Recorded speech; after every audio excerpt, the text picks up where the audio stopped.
pharma companies and others to find drugs against cancers that have mutation in switch-SNP complex. It doesn't matter which subunit, at the end of the day, they're going to mess up the complex. Okay? Is that easy to get, right? It's a big complex. The complex functions together. If you mess up one subunit, it doesn't matter which subunit you mess up, you're going to mess up the whole complex function. So chromatin remodeling will be messed up. When chromatin remodeling is messed up, it's up to 85 to 100%. Can you see that? Where is 85 to 100%?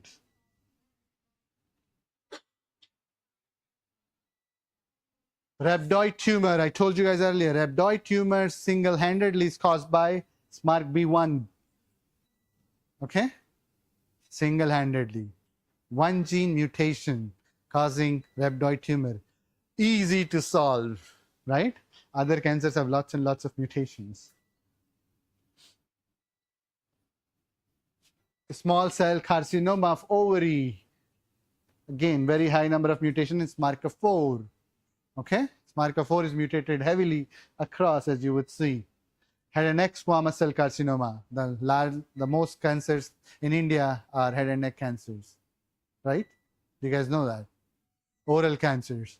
Oral cancers are head and neck cancers. People eat lots and lots of tambaku and gutka. Every other person in India wants to have tambaku and gutka and vimal and what is it?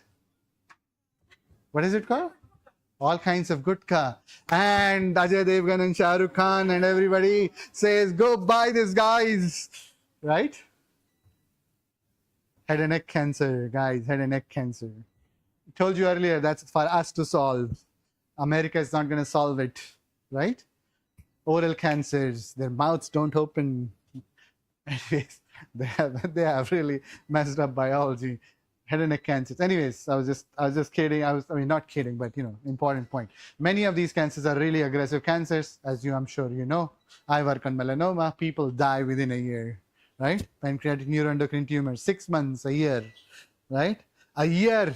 A friend of mine died in 2017 from pancreatic adenocarcinoma. My classmate, my close buddy.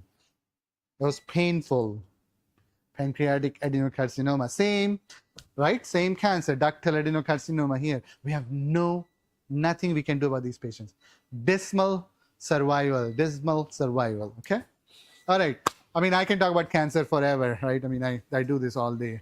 So the fact is, switch-SNP complex is a very, very important complex in cancer. It's a very important complex in other diseases as well. And somebody said a comment that if you could talk about other diseases as well, I will as much as I can tomorrow, but my own knowledge is limited, okay, in that setting. So I talk about cancer because I am very comfortable talking about cancers, okay? Ovarian endometrioid cancer, see ARID1A. Lots of research on ovarian endometrioid cancer. Here, uterine cancer. All you women in the room care about this, right? It's very tough, sad. That has ARID1A mutations. And actually, it's a big, like a large percent of these have ARID1A mutations, large percent of those. So lots of women who come to clinic come with ARID1A mutation.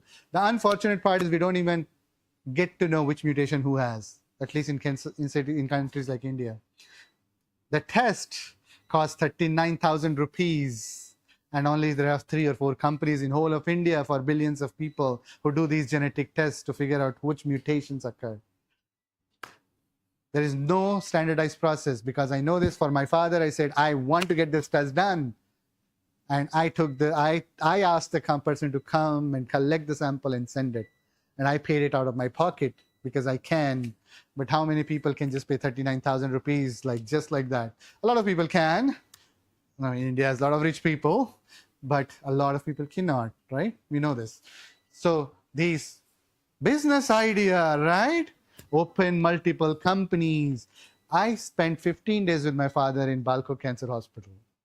And at the end of it, my conclusion was, I want to set up a company that will tie up with every single damn hospital, cancer hospital in India, and have a sequencer in it, and I'll just charge them 20,000 rupees, not 39,000 rupees, and I'll get the testing done for every single person, every single test.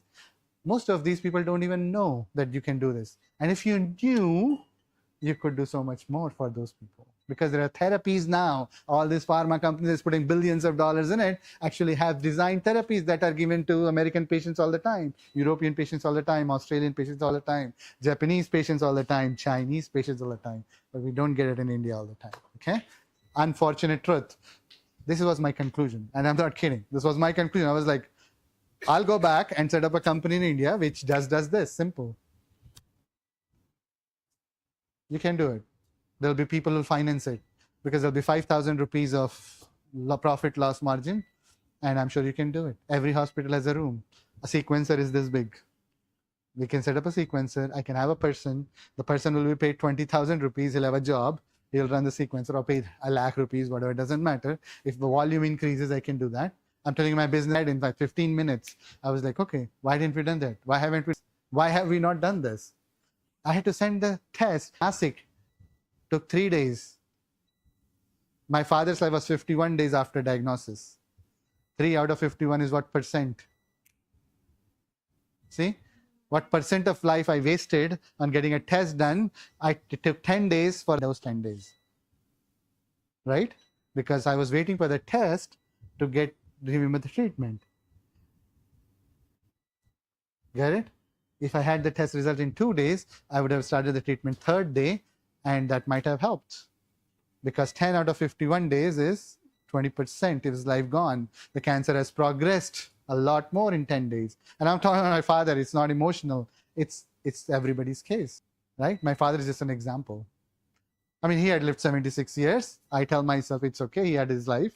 He experienced what he had to, right? But think about a kid who's a 15-year-old, 14-year-old. I do a lot of pro bono consulting. Pro bono consulting means I don't take money, but people send me reports of their patients, their families, and I read them. I tell them what's going on. I tell them what therapy to take, because the doctor only has 5 minutes to give to the patient. The doctor who was treating my father used to work with both hands. Medical oncologist, he used to respond to my thing in 2 minutes, and I would always see him working with the patient. 5 minutes of time the doctor gave to each patient. He would have seen at least 150, 200 patients in a day. In US, one clinician sees 1 to 2 patients in a day. Medical oncologist, he used to treat breast cancer, lung cancer, all kinds of patients. In US, in where I am, at least 20 doctors will treat those people. So he's doing job of 20 people. Okay? Business opportunity, guys. All right, for those of you who want to do business, but at the same time help the community, treat people. I'm not saying don't think about money. Of course you have to think about money. The money has to be there for people to eat and feed, and you have to create jobs.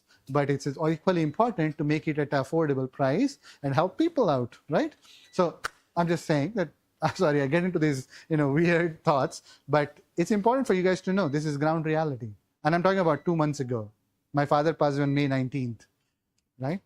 March 28th to May 19th is whatever number of days, 53, 54 days is what he lived. So this happens all the time. So there are patients out there. I feel for the kids. I feel for people who are 20 years old. I feel for my friend who was 38, 39 when he died. He had 2 years into marriage, right? Unfortunate, right? That's what we need to treat. We don't need to treat necessarily people of 80 years old. Of course, it would be nice to, but in an ideal world, I would like to treat people who have not lived life enough. I would like to give them sufficient life, right? That's what you should care about. Work on pediatric cancers. Lots of patients die. If you guys are ever interested, go outside for 1 hour in any cancer hospital in India. You'll see the reality. Go to Tata Memorial Hospital in Bombay one day, and you will know. You will have the whole life in front of you. This is reality. Tata Memorial Hospital. For that matter, go to any. But that will strike you. It will kick you, it will kill you. It will be like, what are we doing? We are not doing anything. Okay? Anyways, so these mutations happen. Mutations present you an opportunity for precision medicine. I told you, you can make drug. You can make these billion-dollar drugs by working on cancers. Lots of people work on ARID1A mutant cancers. Okay? Lots of people work on SMARCA4 mutant cancers. Lung cancers. Lung cancers are Worldwide, the most prevalent cancers worldwide, India included, right? Worldwide. SMARCA4 mutation happens in around 20% of lung cancers. If you just treated that population, you would have Nobel Prize in your hand. I'm obsessed with Nobel Prize, but you would have helped a lot of people, right? That's the bottom line. So lots of scope for you guys to think of having an impact of your life. The 70 years you live, remember I asked you the question, what is it you want to be at the end of it?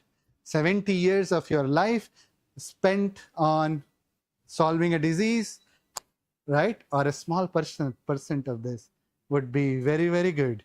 You'll definitely be going to heaven even if you kill 3,000 mice, right? Okay. All right, what does it do? What do these mutations do? What does loss of switch-NIF do? Okay, we have learned these principles, right? A lot of these. It actually plays a role in cancers. So I want you to appreciate that, yes, I'm telling you all these simple processes that happen in a normal cell, but we actually, those get miswired or rewired in cancers. All you need to do is get that rewiring back to original spot, right? By simply identifying a drug that will do that. That's what scientists do. That's what we do. That's what I do in my lab. Okay, cool. So in an activation, switch-NIF inactivation actually messes up with genes that are repressed, bivalent in nature, that bivalency I talked about. It changes the differentiation to self-renewal. Okay, it messes up with differentiation. There is more self-renewal, expansion. Have you heard of cancer stem cells? The stem cells become cancer stem cells. That's why they can make a lot more cells. That's why they can make more proliferative cells. That's how cancer becomes cancer. Very simple. It tips the balance in the favor of self-renewal over differentiation.